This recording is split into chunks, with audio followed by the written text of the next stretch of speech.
Pertama-tama yang perlu kita ketahui, dasar-dasar pengetahuan diawali oleh pengalaman, ingatan, kesaksian, minat dan rasa ingin tahu, pikiran dan penalaran, logika, bahasa, serta kebutuhan hidup manusia.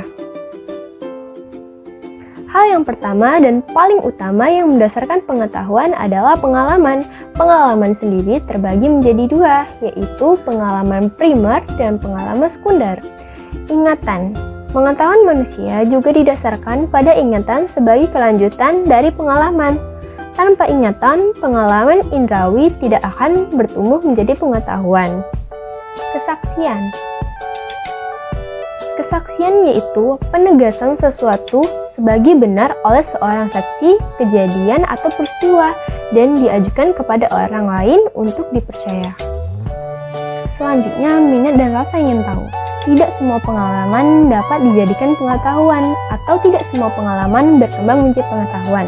Untuk berkembang menjadi pengetahuan, subjek yang mengalami harus memiliki minat dan rasa ingin tahu. Pikiran dan penalaran. Kegiatan pokok pikiran dalam mencari kebenaran dalam pengetahuan adalah penalaran. Nalar dalam kehidupan sehari-hari selalu dikaitkan dengan rasionalitas. Penalaran sendiri adalah proses penarikan kesimpulan dari hal-hal yang telah diketahui sebelumnya. Ada dua metode dalam proses penalaran. Yang pertama adalah induksi, yaitu penalaran yang menarik kesimpulan umum atau universal. Yang kedua, dedukasi, yaitu penalaran merumuskan sebuah hipotesis berupa pernyataan umum yang kemungkinan pernyataan masih perlu untuk diuji coba. Penalaran sendiri memiliki dua ciri-ciri. Yang pertama ialah adanya suatu pola berpikir yang secara luas dapat disebut dengan logika. Yang kedua adalah sifat analitika dari proses berpikirnya. Selanjutnya yaitu logika. Suatu penarikan kesimpulan baru dianggap sahih atau valid kalau proses penarikan kesimpulan tersebut dilakukan menurut cara. Cara penarikan kesimpulan ini disebut dengan logika, di mana logika secara luas dapat didefinisikan sebagai pengajian untuk berpikir secara sahih. Dalam logika, ada 3 rumus yang menjadi dasar-dasar pengetahuan.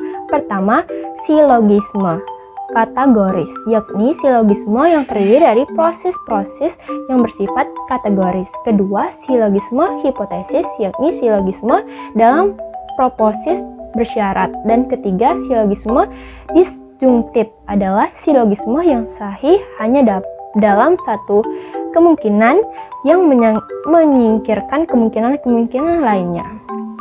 Selanjutnya, bahasa. Di samping logika, penalaran juga mengandalkan bahasa. Tanpa bahasa, manusia tidak akan mengungkapkan kepengetahuannya. Yang terakhir yaitu kebutuhan hidup manusia. Dalam interaksinya dengan dunia dan lingkungannya, manusia membutuhkan pengetahuan. Maka kebutuhan manusia juga dapat mendasari dan mendorong manusia untuk mengembangkan pengetahuannya.